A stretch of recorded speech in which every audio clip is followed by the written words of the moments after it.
오늘 말씀은 역대상 4장 9절부터 10절까지 말씀을 제가 읽겠습니다. 야베스는 그의 형제보다 귀중한 자라.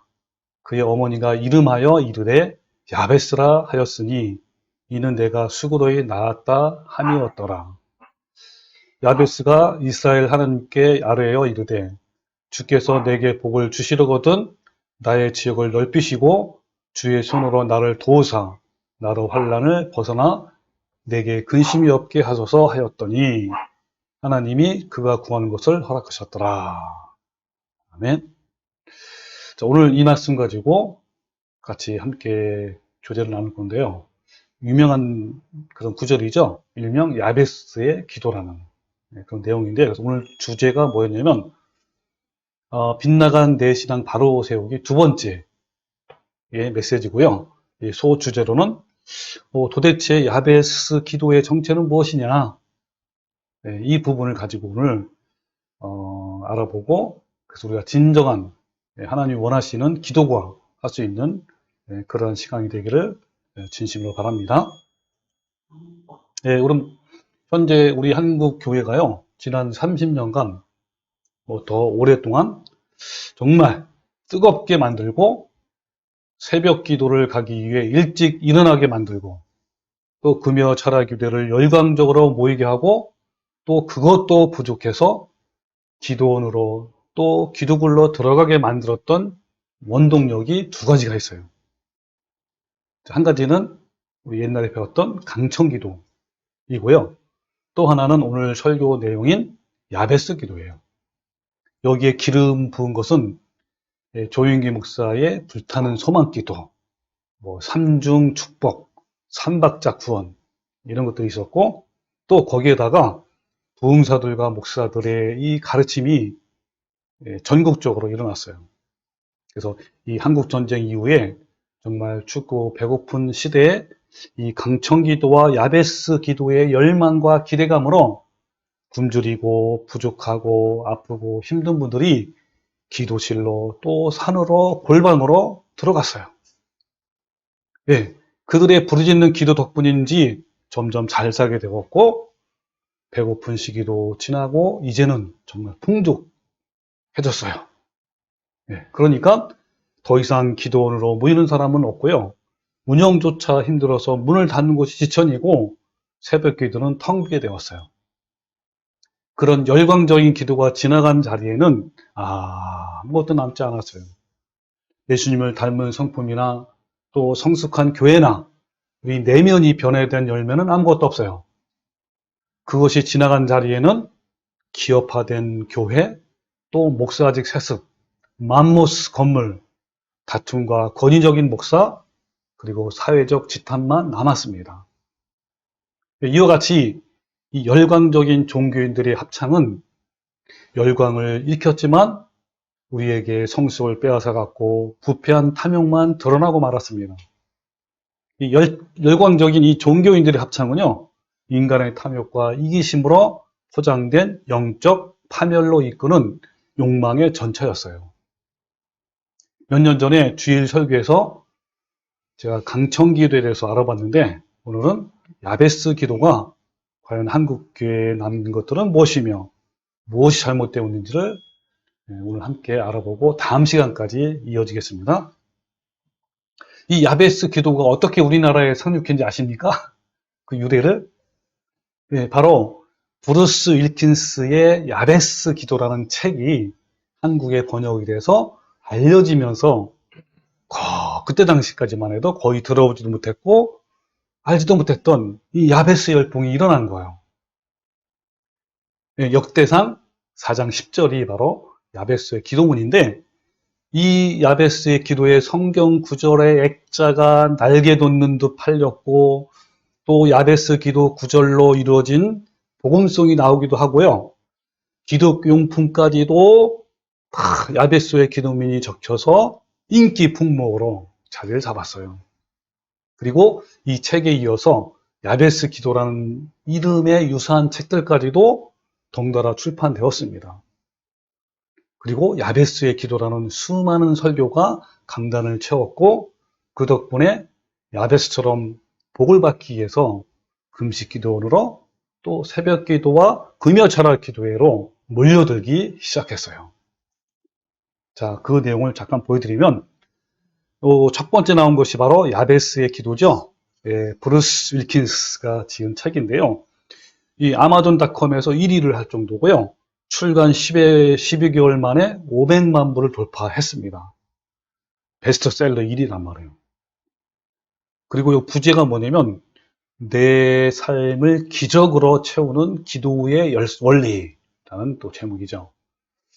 자, 이 책이 출간되자마자 또 여러 가지 책들이 나오기 시작했습니다. 자, 여기 있는 책도 있고요. 여기 보세요. 이 책을 이제 오늘 제가 다 스크랩팩에서 올려놓은 거예요. 지금까지 나온 야베스의 기도 책이 얼마나 많은지요. 덩달아 출판되었고요. 또 이와 같이 뭐 액자에다가 그 다음에 뭐 여러 가지 뭐 교회 용품에다가 다 이 야베스의 기도문을 다 적고 얼마나 많이 이것을 가르쳤는지요. 이것이 돌에다가도 새기고 그 다음에 또 야베스 기도에 대한 찬양, 그죠? 복음성가도 나와 있고 CCM.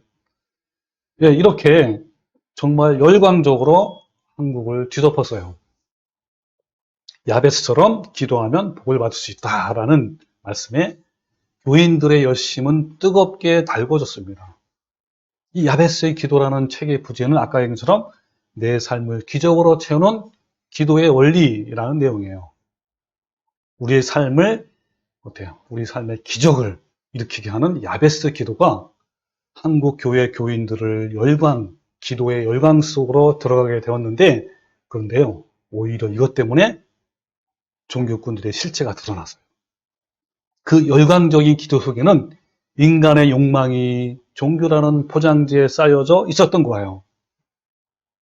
그들이 야베스 기도에 열광하는 이유는 뭐 다른 기도보다 더 심오하고 경건해서가 아니라 이 기도를 통해서 자신 안에 내재된 강렬한 욕망을 분출할 수 있기 때문에 그런 거예요.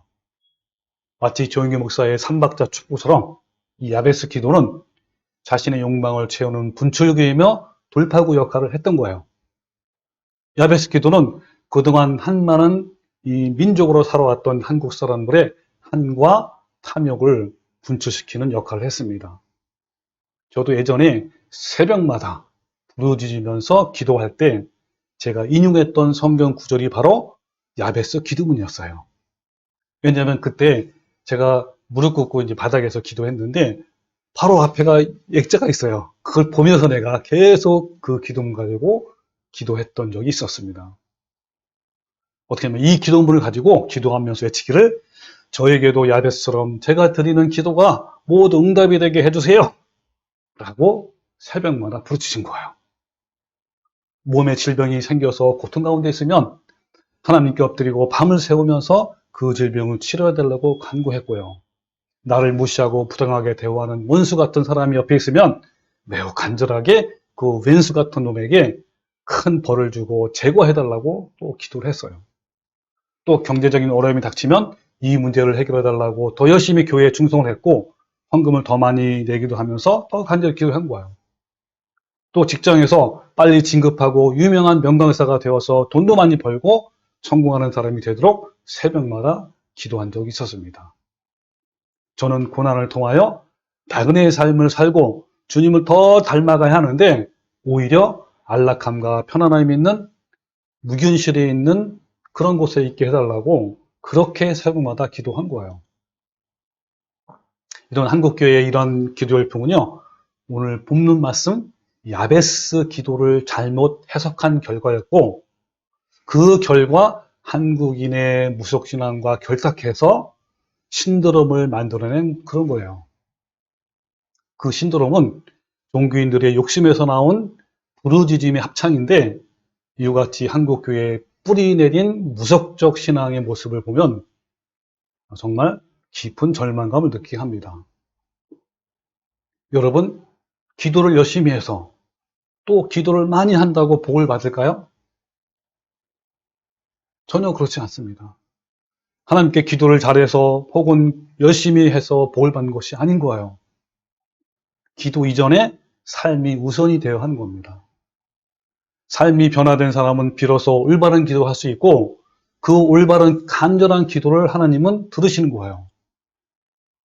그러므로 진리로 변화된 사람만이 바르게 기도할 수 있어요. 제가 이 부분만큼은 확실하게 경험을 해왔기 때문에 여러분에게 담대하게 말할 수 있습니다. 제가 올바른 진리를 깨닫고 그 길을 가니까 내가 어떤 기도를 해야 하는지 또 어떤 기도를 하면 안 되는지 저절로 분별이 됐어요. 이런 생각이 나중에 주기도문을 배울 때 더 확실하게 정립되는 계기가 되었습니다.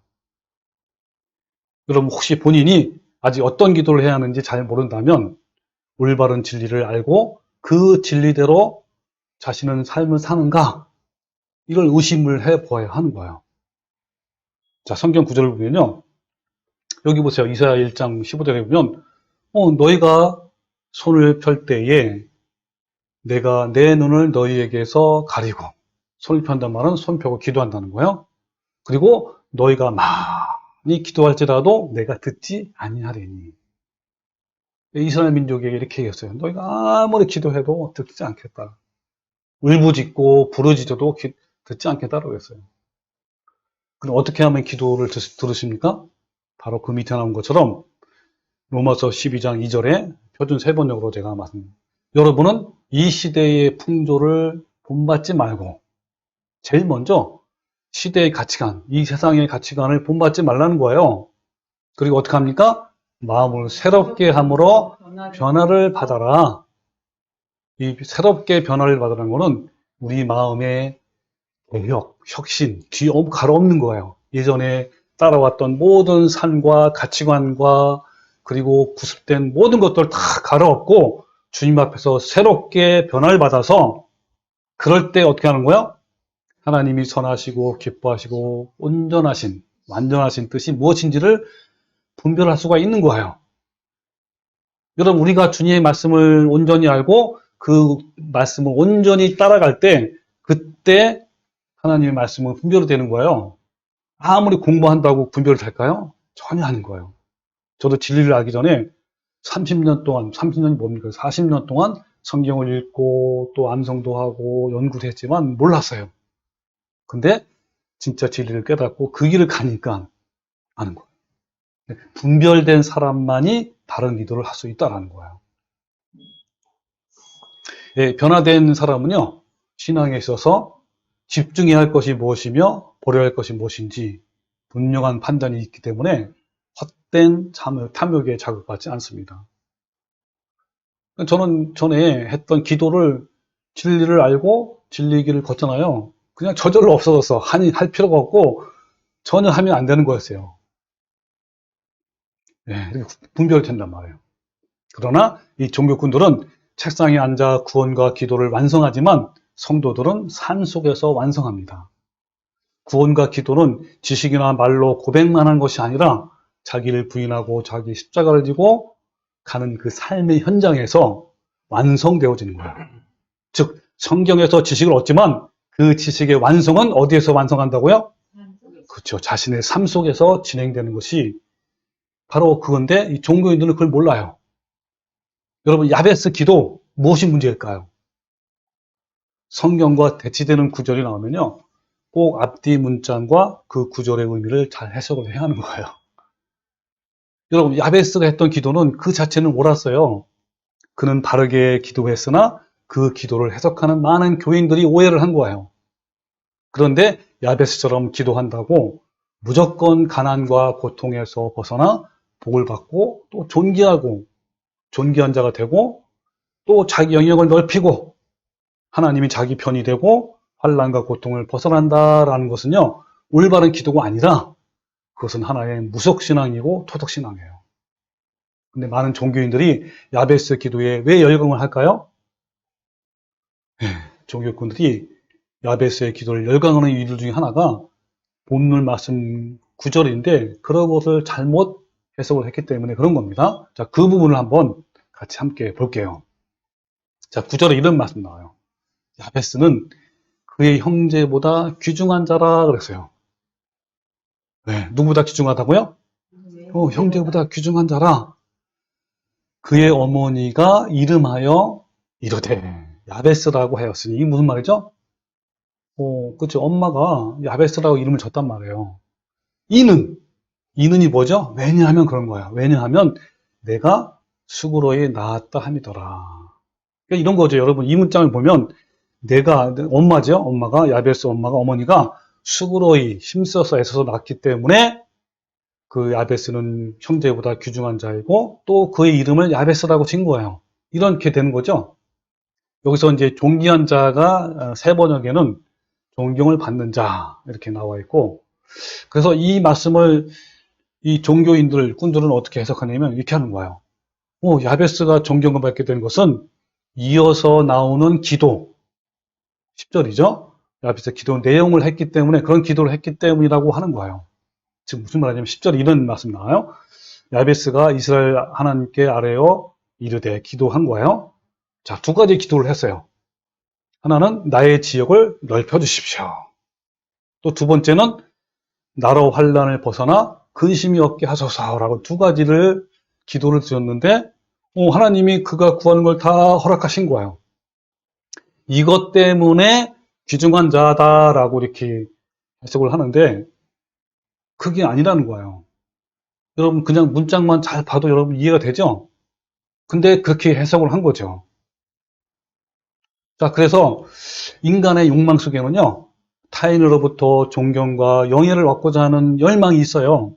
그런데 본문 말씀에서 그의 기도 한마디에 하나님께서 야베스를 존귀한 자가 되게 하셨다니 정말 얼마나 놀라운 일이 아닙니까?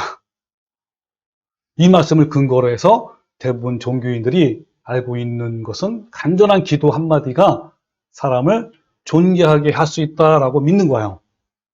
그러나 그것은 틀린 해석입니다. 야베스는 태어날 때부터 그 형제보다 존귀한 자, 귀중한 자라고 한 거예요. 그리고 야베스가 기도하고 그 기도를 응답받는 것은 그가 태어난 후에 일어난 일이에요. 아까 두 가지 기도죠. 어떤 거였죠? 나의 지역을 넓히시고 또 나를 환난에 벗어나 근심이 없게 합소서라는 이 기도잖아요. 이 기도를 허락하셨는데 이 기도는 야베스가 태어난 이후에 한 것이고 응답을 받은 거예요. 그러므로 그가 그런 기도를 했기 때문에 그 형제보다 귀중한 자가 된 것이 아니라 그는 태어날 때부터 그 형제보다 귀중한 자였어요. 자, 그렇다면 무엇 때문에 야베스는 태어날 때부터 그 형제들보다 귀중한 자가 되었을까요? 그가 외아들이었기 때문도 아니었어요. 왜냐하면 그 형제들이 있었기 때문이죠. 야베스가 왜 형제들보다 귀중한 자인지는 그 성경 안에 있어요. 그죠? 자, 그걸 다시 한번 봅시다. 자, 위에 있는 말씀을 한번 보시면서 여기 보면요. 우리나라 성경에는 귀중한 자라 그의 어머니가 이렇게 이어지는데 히브리어 원문에 보면요. 귀중한 자라 하고 그 안에 그리고가 들어가세요. 그리고 그의 어머니가 또 NIV 성경도 and가 있죠. and his mother 그의 어머니가 이렇게 하는 것처럼. 그런데 이 태어날 때부터 그의 형들보다 귀중한 자라면 그 뒤에 나오는 내용도 그 위에 합당한 내용이어야 되잖아. 그죠? 자, 이 위에 있는 말씀 보면요. 자, 야베스는 그의 형제보다 귀중한 자라 그리고 그의 어머니가 이름하여 야베스라고 이름을 줬단 말이에요. 근데 왜 이렇게 했을까요? 왜 귀중한 자이고 왜 이름을 야베스라고 줬죠? 그렇죠. 왜냐하면 이는 내가 수고를 낳았기 때문에 그렇게 말씀한 거예요. 자, 귀중하다. 제가 한번 또 네이버에 지난번에 알려드렸죠. 네이버에 가면 이같이 히브리어도 나옵니다. 이 귀중하다가 히브리어로 카바드예요. 이 카바드는요 두 가지의 의미가 있어요. 크게 하나는 너무 고통스럽다, 짐이 무겁다, 짐스럽다, 너무 힘들다 이런 걸로 있고 또 하나는 뭐요? 귀중하다, 존경받는다, 영광스럽다. 여기 밑에 나오죠. 무겁다, 또 영광스럽다. 그 밑에도 나쁜 의미로 쓸 경우에는 골치 아프고 귀찮고 다루기 힘들고 번거롭다. 무겁게 하다, 힘들게 하다, 고통스럽게 하다. 네, 이렇게 구절로 다 나와 있어요. 자, 그럼 여러분이 어떤 걸 가지고 번역을 할 것인가는 여러분 우리가 그렇게 해야 되는 거 아닙니까? 그럼 이런 상황에서 이 둘 중에 어떤 것을 번역을 해야 문장이 흐름이 맞을까요? 앞에 있는 존경받는다, 귀중하다, 영광스럽다가 맞을까요? 아니면 너무 고통스럽고 짐스럽고 너무 힘들다가 맞을까요? 그렇죠. 예. 물론 앞으로 해도요. 그러니까 너무너무 엄마가 애를 낳기 때문에 여기 애써서 힘들게 낳기 때문에 애가 귀중한다도 할 수도 있어요. 그죠? 너무 어렵게 힘들게 나니까. 근데 그것보다는 너무 고통스럽다가 더 맞는 거예요. 그래서 이것을 원문대로 다시 번역을 하면 이런 거죠. 야베스는 그의 형제보다 더 짐스러운 또는 고통스러운 자라. 그리고 그의 어머니가 이름하여 이르되 야베스라 이름을 줬어요. 왜냐하면 내가 수고로이 낳았기 때문에 그런 거죠. 그죠? 근데 여러분 야베스라는 의미가 뭐냐면요. 그 당시 히브리어로 고통이라는 거예요. 고통. 그러니까 고통이다라고 이름을 진 거예요. 야베스를. 자, 여러분 이와 같이 문제가 풀리죠. 그죠? 뭐냐면 저도요. 저희 외조카가 있는데 지난주에 그 외조카의 아들이 돌이 돼가지고 돌잔치에 다녀왔어요. 그런데 그 외조카 이름이 이해날이에요. 이해날이. 그의 이름이 왜 해날이라고 지은 이유가 있어요. 해날을 낳는 그 저희 누님이죠. 누님과 또 매부가 이제 결혼할 때 정말 그날 비가 얼마나 많이 왔는데 억수로 많이 왔어요. 그리고 이사 갈 때마다 비가 왔고 또 어떤 큰일을 치를 때마다 비가 온 거예요. 예, 이제 앞으로는 비가 오지 말고 해가 밝게 비치라는 소망의 의미로 첫 아기 딸을 낳았을 때 그때 이름을 해날이다라고 지은 거예요. 이제 그 이후로 행사 때마다 해가 났다고 했는데 근데 이번 돌잔치 때 그것도 늦가을 아닙니까? 자동차 운전하기도 어려울 정도로 비가 엄청 온 거예요. 그래가지고 이 돌잔치에 이 친척들이 모였잖아요. 그래가지고 이런 이야기를 하면서 웃음꽃을 피우기도 했습니다. 자, 이처럼 야베스의 이름이 고통이라는 의미를 갖고 있는데 그 이유는 그의 어머니가 야베스를 낳을 때 아주 힘든 고통을 겪었기 때문에 그런 거예요. 그 이유에 대해서는 성경에 자세히 나오지 않았기 때문에 더 이상 알 수는 없어요. 뭐 임신했을 때 질병이 있었는지 아니면 난산 때문에 죽을 고비가 있었는지 뭐 그런 것이 아니라면 그를 임신했을 때 남편을 잃었던 것이었는지 뭐 혹은 집안에 불행이 있었는지 어쨌든 그의 출생을 둘러싸고 대단히 고통스러운 일이 있었어요. 그래서 그가 출생했을 때 그의 엄마는 아들의 이름을 고통이라는 의미를 가진 야베스라고 지은 거예요. 여러분 한번 생각해보고 상상을 해보세요. 이 태어난 아들을 눈물로 안았고요. 한없이 울었을 그 어머니의 모습을 한번 떠올려 보십시오. 뭐 그 고통을 해결되어서가 아닌 거예요. 그 모진 고통 속에서 살아가야 할 그 아들을 보며 답답해서 그렇게 불렀을 거예요. 다시 한번 정리해 봅시다. 자, 귀중한 자가 되었다라고 번역을 한 것은 올바른 번역일 수도 있지만 아닐 수도 있어요. 그죠? 또 야베스가 태어날 때부터 그 형제보다 귀중한 자가 된 것은 그가 기도를 했기 때문일까요? 전혀 아니죠. 야베스는 기도에서 존귀한 사람이 된 것이 아니라 어머니가 고통 가운데서 그를 낳았기 때문에 야베스는 태어날 때부터 고통스러운 또 귀중한 사람이었던 겁니다. 여러분 어떠신가요? 무조건 열심히 기도하고 부르짖어 기도하면 존귀한 자가 된다고 믿는 것은 신앙이 아니라 자기 신념이고 무속신앙이에요.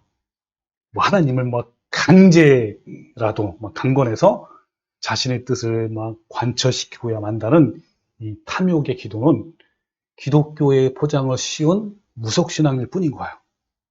오늘날 종교꾼들은요, 기도원에서 그리고 새벽마다 밤을 지새우면서 자신의 뜻이 이루어지도록 소리 지르고 또 소리 지르고 그거를 일명 통성기도라고 하는 거예요.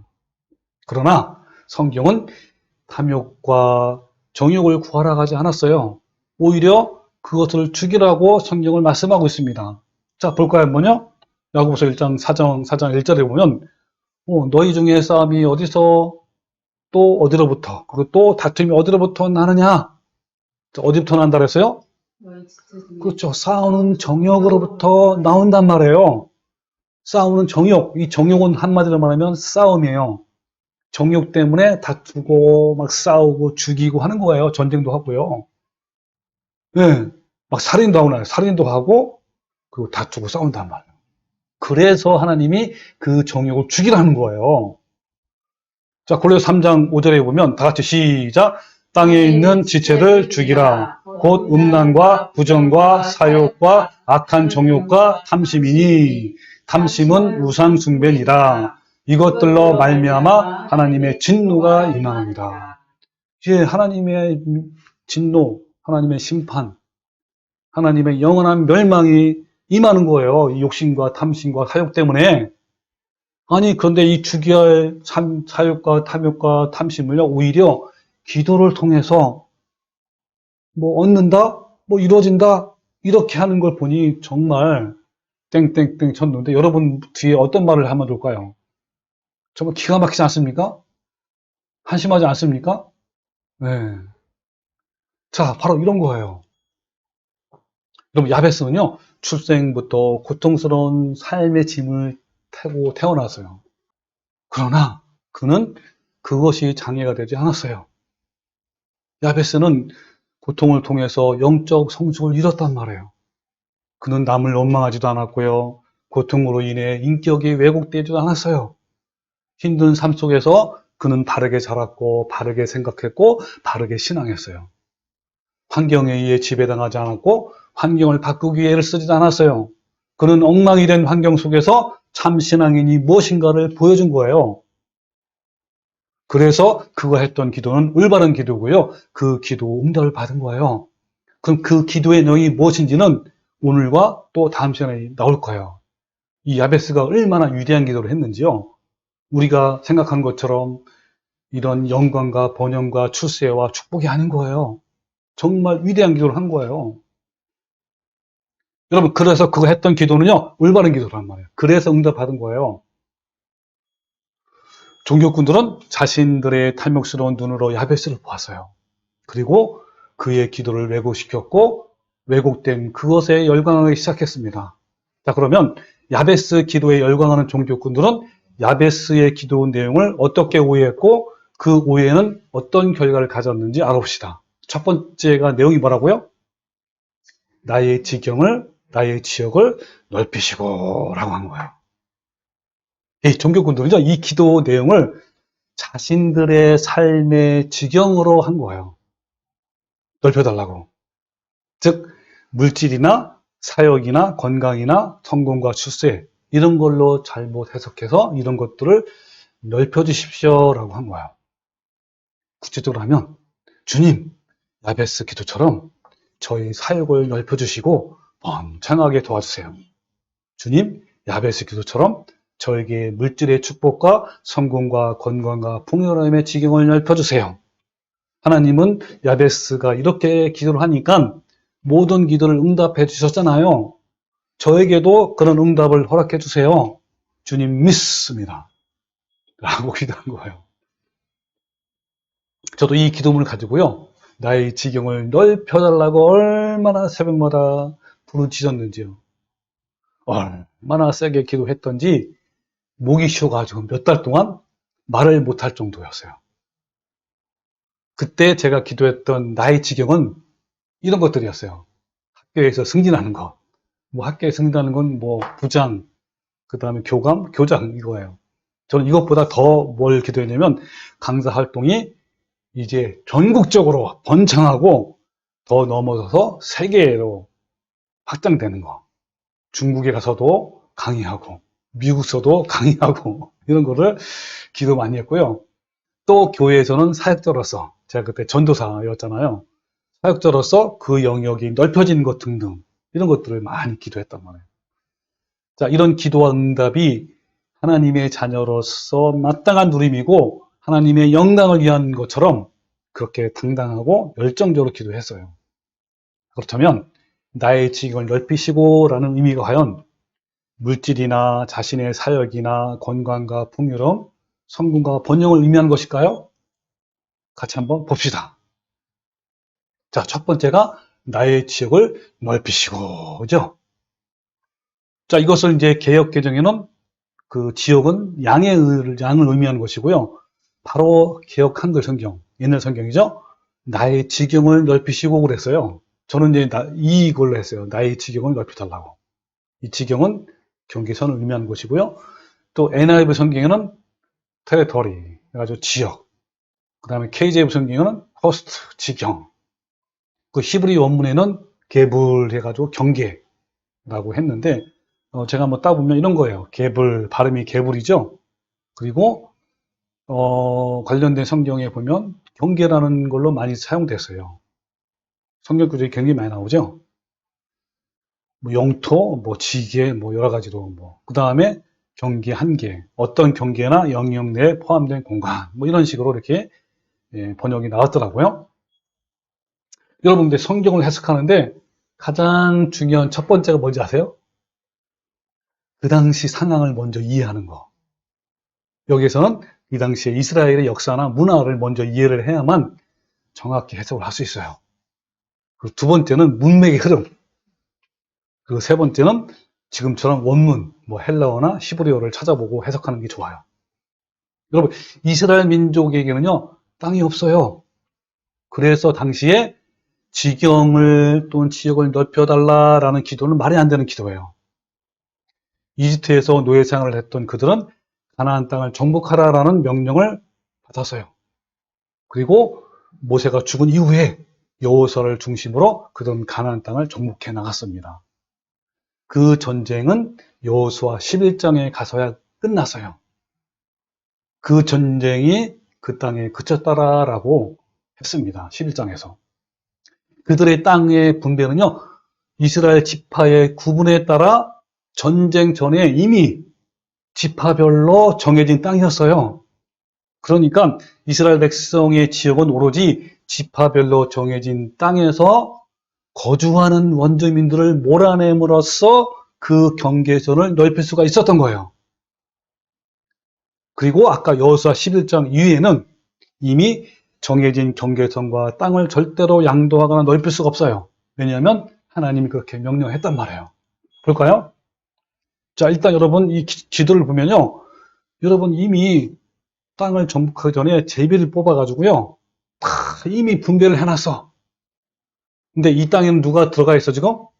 가나안 땅 족속이 그것도요. 어마무시한 사람들이었어요. 큰 아낙네 거인들, 그다음에 철병거를 가지고 무시무시한 사람들 다 거주했단 말이에요. 네, 이거를 정복해야만 자기 땅이 되는 거예요.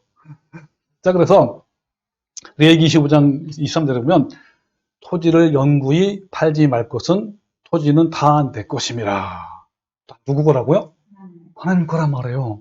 영구히 팔지 말래. 자, 그러면서 너희는 거류민, 여기 일시체류자 나그네라는 거야. 나그네요. 동거하는 자로서 나와 함께 있느니라. 그러면서 몇 가지 예외가 있어요. 만일 너무너무 가난해. 근데 가난하기 때문에 그 땅을 얼마를 팔았어요. 팔았으면 어떻게 하라는 거야? 가까운 친척이나 뭐 형제가 있으면 그 판 것을 다시 사는 거예요. 그 다시 원래 주인한테 도와줄 수 있어요. 또 두 번째 만일은 뭐예요? 물을 사람이 없어. 근데 얘가 점점점 이 사람이 돈을 벌어가지고 그 땅을 살 만큼 부자가 됐어. 그죠? 자기가 부유하게 돼서 그 땅을 다시 사는 거예요. 살 수가 있단 말이에요. 근데 이번에는 모릅니까? 그러나 자기가 물을 힘이 없어요. 친척도 없고 친구도 없고 자기 재산도 없어. 그러면 그 판 것이 희년에 이르기까지 산자의 손에 있다가 희년에 이르러 돌아올지니 다 돌려주란 말이에요. 그 희년이 뭐냐면 안식일을 몇 번이요? 7번을 지난 다음에 안식년이 몇 년마다 돌아오죠? 7년마다. 그럼 77이 49에 다음 년이니까 50년마다 무조건 돌려줘야 되는 거야. 자, 그 법이 하나님 법이에요. 그래서 여기 토지를 영구히 팔지 말 것은 토지는 다 내 것임이라 너희는 거류민이여 동거하는 자로서 나와 함께니라. 이거를 히브리어로 히브리어 직역하면 이런 거죠. 땅은 영원히 팔려서는 안 된다. 왜냐하면 땅은 내 것이기 때문이다. 그대들은 나와 함께 있는 낯선 자들, 또 이방인이며 일시체류자이기 때문이다 라고 한 거예요. 그리고 신명기 10장 10절에 뭐라냐면요. 그의 이웃의 경계표를 옮기는 자는, 이 무슨 말이죠? 다른 나라, 다른 지파에 전쟁해가지고 땅을 빼앗는 것은, 또는 다른 나라에서 빼앗는 것, 그런 뜻이에요. 무슨 저주를 받는 것이라 할 것이요. 모든 백성은 아멘이라 할지니라 라고 이렇게, 딱 못 박아놨습니다. 땅은 하나님 거예요. 뭐 지금은 땅이 재산이고 개인의 능력에 따라 많은 땅을 가지기도 했어요. 그러나 구약에서는 지금처럼 땅은 개인 것이 아닌 거예요. 그래서 구약에서는 땅을 소유하거나 그 땅을 넓힌다라는 개념이 없어요. 하나님은 이러한 제도를 통해서 뭐를 주시려고 한 걸까요? 그렇죠. 하나님이 이스라엘 백성을 부르시면 언제든지 미련 없이 간다라는 나그네로서의 훈련을 하신 거예요. 하나님은 이 희년 제도를 통해서 모든 소유는 인간이 가질 수 없으며 단지 하나님께 잠시 빌려 쓴 것임을 가르치려 한 거예요. 지파별로 분배된 땅은 자신 것이 아니었으므로 결코 팔 수가 없었어요. 유산으로 상속되어야 했고 그 땅을 지키기 위해서 여성들은 결혼까지도 제한을 받을 정도였어요. 처음에 제정된 이 제도에 의하면 이스라엘에서 분배되는 땅은 아들에게만 상속된 것이었어요. 그런데 슬로보핫의 문제로 바뀌었어요. 예, 슬로보다는 아들이었고 다 딸이에요. 이 딸들이 이의를 제기한 거예요. 그때부터 딸들도 상속이 된다라고 이제 변경되었단 말이에요. 예. 여러분, 구약시대에 이스라엘에서 땅에 대한 소유권은요, 왕도 마음대로 할 수 없었어요. 하나님이 정해주신 땅이기 때문에 왕이라도 어쩔 수 없었는데 그 대표적인 사례가 아합 왕이 나봇의 포도원 땅을 억지로 빼앗는 사건에 잘 나타나요. 그 내용을 한번 잠깐 봅시다. 자, 열왕기상 21장 1절부터 쭉 나와요. 제가 좀 뭐냐면, 이 아합 왕이 그 왕궁에 가까이에 있는 나봇의 포도원을 보니까 너무너무 갖고 싶은 거야. 너무너무 아름답고. 그래가지고 왕이 찾아가가지고 나봇한테 뭐라고 얘기했냐면, 그 땅을 내게 달라. 내가 더 많은 땅을 주겠다. 또 값을 더 많이 쳐줘가지고 내게 줄 것이다. 그렇게 하니까 이 나봇이 뭐라 하냐면 이렇게 한 거예요. 내 조상의 유산을 왕에게 주기를 여호와께서 금하셨습니다. 얼마나 올바른 사람이에요. 정말 진짜 진실한 사람 아니에요. 웬만한 사람 같으면, 욕심이 많은 사람 같으면 냅다 팔았을 거예요. 더 이득을 얻기 위해서. 네. 그리고 또 뭐라냐면 내 조상의 유산을 왕께 줄 수 없다라고 한 거예요. 그러니까 이 왕이, 아합 왕이 막 근심하고 답답해서 왕궁에 돌아가서 막 침상에 누워 있고 막 식사도 안 하고 막 그런 거예요. 근데 그의 아내 이세벨이 얼마나 이방 나라에서 온 이 뭐죠? 바알신을 섬기는 아주 악독한 그 왕비 아닙니까? 걱정하지 말아라 한 거예요. 걱정하지 말라, 내가 해결해 주겠다 해가지고 주위에 있는 사람 깡패들 시켜가지고 돌로 쳐주셨어요. 그리고 강제로 빼앗다간 말이에요. 이런 사건이 있었어요. 그러니까 여기서 제가 뭘 말하는 겁니까? 왕도 그 땅을 빼앗을 수가 있어 없어요? 없다 이 말이에요. 자, 여러분 어떠신가요? 성경을 읽다가 성경과 대치가 되는 말씀이 나오면요, 그 당시의 역사, 문화 등을 먼저 봐야 되고요. 그리고 문맥의 흐름과 또 원문도 한번 보면 우리가 해석을 잘 할 수 있어요. 여러분, 나의 지경을 넓히시고를 나의 성공이나 출세나 사역이나 축복, 번영 등으로 해석한 것은 오늘날 종교꾼들이 잘못 이해를 했고 오해를 한 거예요. 가나안 정복 이후에는 결코 기도한다고 땅이 넓혀지지 않는 거예요. 그런 기도를 할 생각도 못하는 상황이었단 말이에요. 야베스가 땅의 경계를 넓혀달라고 기도했는데, 그렇다면 야베스의 이 한 기도, 이 기도는 무엇을 의미하는 것일까요? 자, 또 성경을 봅시다. 자, 야베스와 함께 살았던 동시대 사람들과 그 시대 상황을 알아야 되고죠. 여기 보니까 그 다음 구절이에요. 13절에 뭐라 그러냐면, 그나스의 아들들은 누구누구이며 이와 같이 쭉 계보가 나와요. 그런데 그때쯤 뭐라 나오죠? 여분네의 아들 갈렙의 자손은 이러이러하니 하면서 갈렙이라는 이름이 또 나와요. 자, 이런 걸 봐서 여러분 어떤 걸 여러분 알 수 있는 거죠? 야베스는 여호수아와 갈렙과 동시대의 사람이라는 것을 알 수 있죠. 그 시대는 어때요? 가나안 정복 시기란 말이에요. 지파별로 정복하기 전에 이미 땅은 분배되었으나 그 지역 안에 사는 가나안 족속을 몰아내야만 자신들의 땅이 되는 상황이었어요. 그런데 정복해야 할 가나안 땅에는 뭐가 있다고 그랬죠? 거인족과 철병거로 무정한 그러한 족속이었단 말이에요. 그래서 여호와서는 이스라엘 백성들에게 가나안 족속이 거인이고 철병거를 가졌을지라도 그 땅을 정복하라라고 이렇게 말씀했어요. 자, 볼까요? 여기 보면 여호수아 10장 15절인데요. 여러분, 요셉 자손이 얼마나 크고 많습니까? 요셉 자손이 너무 좁다. 땅을 달라 그러니까 뭐라 그러냐면 여기 브리스 족속과 르바임 족속의 땅 살림에 올라가서 스스로 개척하라 그런 거예요. 그러니까 이 요셉 자손들이 뭐라 그러냐면 거기에는 다 철병거가 있고 거인들이 있어서 너무나 어렵습니다. 그렇게 한 거예요. 그러니까 여호수아가 뭐라 그랬죠? 다시 요셉 족속에게 말하여 이르되 뭐라 그랬죠? 너는 큰 민족이요 큰 권능이 있은즉 한 분뿐만 아니라 그 산지도 내 것이다. 비록 삼림이라도 내가 개척하라. 그 끝까지 내 것이 될 것이다. 가나안 족속이 비록 철병거를 가졌고 강할지라도 내가 능히 그를 쫓아내리라. 누가 함께하면?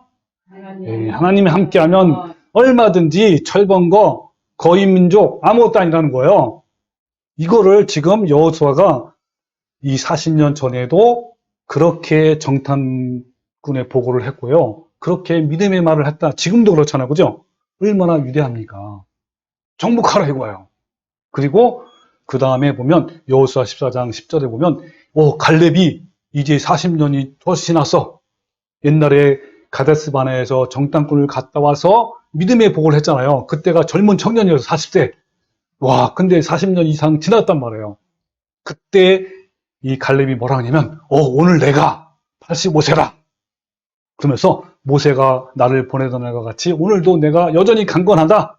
내 힘이 그때나 지금이나 똑같다 이 말이에요. 싸움에도 갈 수 있다 하면서 그날에 여호와께서 말씀하신 이 산지를 지금 내게 주소서. 그때 당시에 그러한 믿음의 보고를 했기 때문에 하나님께서 또 모세에게 갈렙에게 헤브론 땅을 주겠다 그랬어요. 더 많은 땅을 주겠다 그랬어요. 그 땅을 달라 그런 거예요.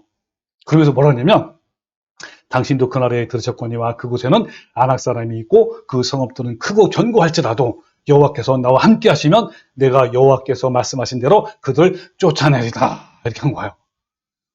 얼마나 멋져요. 우리가 이런 신앙 가지면요, 여러분 못할 게 없단 말이에요. 하나님이 함께하면 우리의 모든 유혹과 모든 고난과 모든 그런 미혹들을 다 단칼에 잘라낼 수 있단 말이에요. 그렇게 하니까 뭐랬어요? 여호수아가 축복을 해주면서 자 그렇게 해라 그런 거 그죠? 그래서 여분네 아들 할렙의 기업이 되어 오늘까지 이르렀으니 그랬죠. 이는 왜냐하면 그것도 중요해요. 왜냐하면 왜 그렇죠? 그가 이스라엘의 하나님의 여호와를 온전히 쫓았습니다. 완전히 쫓았어요. 그래서 이와 같이 그 땅을 차지했고 승리했단 말이에요. 그러면요. 자, 신명기 14장에 보면 우리가 아까 이제 금방 읽은 것처럼 이와 같이 땅을 넓힌다, 지역을 넓힌다라는 뜻이 나오죠. 그죠? 이 의미가 무엇인지 여러분 생각이 납니까? 지금쯤이면? 무슨 뜻일까요? 이것은요, 곧 이스라엘 민족이 가나안 땅을 정복하는 것이 어떤 의미가 있는지를 알면 되잖아요. 가나안 땅은 이미 하나님께서 이스라엘 백성에게 주시기로 약속했어요. 하나님은 그 땅을 정복하라고 명령했단 말이에요. 가나안 땅의 정복은 기도를 열심히 한다고 주시는 것이 아니라 이미 주어진 것이기 때문에 하나님의 명령에 따라 담대하게 순종하기만 하면 되는 거란 말이에요. 즉 기도의 문제가 아니라 하나님의 계명을 온전히 쫓는 순종의 문제라는 거예요. 또 성경을 볼까요? 신명기 7장 1절에 내란 여호와께서 너를 인도하사 내가 가서 차지할 땅으로 들이시고 내 앞에 여러 민족 쭉 나오죠. 곧 너보다 많고 힘이 센 일곱 족속을 쫓아내실 때에 내 하나님 여호와께서 그들을 내게 넘겨 내게 치게 하시리니 그때에 너희는 그들 진멸하라. 이 진멸이 뭐냐면요. 남녀노소 또 짐승까지 다 죽이라 다. 모두 남기지 말고 그 뜻이에요. 진멸하라. 그러면서 그들과 어떤 언약도 하지 말 것이요. 그들을 불쌍히 여기도 말 것이며 또 그들과 혼인하지도 말지니 내 딸을 그들의 아들에게 주지 말 것이요. 그들의 딸도 내 며느리를 삼지 말 것은 자, 그 다음에 중요해요. 뭐라 그랬죠? 그가 내 아들을 유혹하여 그가 여호와를 떠나고 다른 신들을 섬기게 함으로 여호와께서 너에게 진노하사 갑자기 너희를 멸하실 것입니다. 이와 같이 죄에 빠진단 말이에요. 죄에 빠져서 오히려 니네가 진짜 멸망당한단 말이에요. 그것 때문에 이렇게 하지 말라고 완전히 진멸하라라는 거예요. 그래서 오직 너희가 그들에게 행할 것은 이러하니라 하면서 그들의 제단을 헐고 주상을 깨뜨리고 뭐 아스랄상을 찍고 조각한 우상을 불살라라 이렇게 했단 말이에요. 네, 바로 이것이 하나님의 뜻이에요. 그들과는 어떠한 언약도 맺지 말고 불쌍히 여기지 말고 무조건 진멸하고 혼인한담하고 강조하시는데 그 이유는 만약에 그럴 경우에 죄를 유혹에 빠지게 되고 미혹이 되고 결국은 하나님을 떠나고 그렇죠. 하나님을 떠나고 다른 신을 섬기고 결국은 니들이 멸망당한단 말이에요. 그렇기 때문에 그렇게 한 거예요. 여러분 우리도요 마찬가지로 말씀대로 살지 못하게 하는 유혹은요 과감하게 끊을 줄 알아야 하고 신앙에 영향을 미치는 어떤 타협도 우리가 거절해야 하는 거예요. 가나안 족속과의 지경 전쟁은요 땅의 전쟁이 아니라 무슨 전쟁이에요? 신앙 전쟁, 영적인 전쟁이란 말이에요. 그들의 타락된 문화와 종교와 윤리가 이스라엘의 신앙을 위협하기 때문에 그런 거예요. 그러므로 질경을 넓힘으로써 신앙의 거룩함과 순수성을 보장할 수 있는 것이야. 그 지경을 온전히 넓혀야 되는 거예요. 온전히 순종해서 이것이 하나님이 가장 원하시는 것 같단 말이에요. 하나님은 그 악한 문화를 진멸하라고 하셨고 그들이 담대하게 나설 때 하나님이 도와주시겠다라고 말씀하신 거란 말이에요. 자, 신명기 7장 17절에 내가 혹시 심중에 이르기를 이 민족이 뭐죠? 아까 일곱 족속이란 말이에요. 나보다 많으니 내가 어찌 그를 쫓아낼 수 있으리요? 이렇게 너무너무 무서운 거야. 두렵고 자, 그렇게 하지만 뭐라 했죠? 그들을 두려워하지 말고 내 하나님 여호와께서 바로와 온 애굽에 행하신 것들 기억해봐라. 그때 너를 인도하실 때에 내가 본 큰 시험과 이적과 기사와 강한 손과 편파를 기억하라 라고 한 거예요. 하나님이 어떻게 했는지, 하나님이 홍해를 어떻게 갈랐는지, 10가지 재앙을 어떻게 내렸는지, 광야를 걸어갈 때 여러 왕들을 그죠? 족속을 다 전쟁에서 이겼잖아. 이기게 했고 만나와 구름기둥과 무슨 기둥이죠? 구름기둥, 불기둥을 또 만나를 먹이시고 메추라기 주시고 물을 막 내시고 사막에서 이걸 보란 말이에요. 그러면서 뭐랍니까? 내 하나님 여호와께서 내가 두려워하는 모든 민족에게 그와 같이 행하실 것이요. 또 뭐라 하냐면 하나님이 왕벌을 그들을 보내신대. 왕벌. 이 왕벌이 뭐냐면 현대 성경에는 공포심을 일으킨단 말이에요. 그래가지고 어떻게 하란 말이에요? 그들의 남은 자와 너를 피하여 숨은 자를 멸하시리니 너는 그들을 두려워하지 말라. 너희 하나님 여호와 곧 크고 두려운 하나님이 너희 중에 함께 하겠다라고 한 거예요. 하나님이 이렇게 한 거예요. 이렇게. 네. 여러분 우리는 이 말씀을 통해서 나의 지역을 넓혀 주십시오 라는 의미는 뭐라고요? 내가 주님께 뜻을 순종하겠습니다. 또는 제가 주님의 뜻을 온전히 순종할 수 있도록 도와주세요 라는 뜻이에요. 야베스의 그 기도가 오늘 우리에게 의미하는 것은 하나님의 통치가 이 땅에 이루어지도록 자신이 기꺼이 순종하겠습니다라는 거예요. 이 기도는요, 주기도문에서 하나님 나라가 이루어지기를 기도하는 하나님의 온전한 통치가 이루어지길 원한다는 그 기도와 똑같은 거예요. 그럼 나 먼저 이루어지고 더 나아가서는 가족과 동네와 또 민족이 이루어지기를 기도하라는 거예요. 신앙의 전쟁은요, 통치의 전쟁이고 빛과 어둠의 전쟁이에요. 그것은 자신의 속에서도 일어난 전쟁이고 또 밖에서도 일어난 전쟁이에요. 자신 속에 일어난 전쟁은 어떤 거였죠? 성령님의 통치로 내 옛사람이 죽고 하나님의 성품이 열매로 맺어지는 전쟁이고요. 밖에서 일어난 전쟁은 악한 문화와 세속적인 것들과의 전쟁이에요. 우리는 자신의 속과 그리고 자신의 밖에 있는 환경들과 치열하게 날마다 전쟁을 해서 하나님이 온전히 나를 통치할수록 날마다 순종하는 삶을 살아야 하는 거예요. 오늘 기도의 주인공인 야베스는 하나님의 통치를 위해 기꺼이 자신의 시간을 드린 사람이에요. 그는 재산을 드리고 재능을 드리고 삶을 바쳤어요. 자신의 성공과 출세와 축복이 넓혀지길 위해서 기도한 것이 아니라 자신을 순종하여 드리는 기도를 한 거예요. 누굴 드렸다고요? 자신을 주님께 드렸단 말이에요. 여러분, 우리는 먼저 자신이 온전히 하나님께 굴복돼 가지고 내 안에서 하나님이 나를 온전히 통치하도록, 즉 하나님의 나라가 내 안에 회복되도록 기도를 해야 하는 거예요. 이런 기도와 갈망은 야베스뿐만 아니라 오늘날 우리 참 성도들의 기도와 갈망이 되고 또 기쁨과 양식이 되고 진정한 행복이 되어야 하는 거예요. 신앙인의 삶의 의미가 하나님께 자신을 순종하는 것에 있고 그것이 최대의 갈망이요 참 성도들의 눈물이고 사랑이고 대화이고 또 모든 것 전부여야 되는 거예요. 이 시대의 야베스와 같은 참 성도들은요 이것을 꿈꾸고 바라고 소망하며 오늘도 살아가는 거예요. 즉 이들은 나의 지역을 넓히시고 즉 하나님의 통치가 이루어지십시오라고 간절히 기도를 하는 거예요. 여러분 어떠신가요? 야베스의 기도가 자신의 것들을 얻기 위해서 무조건 구하면 된다는 의미일까요?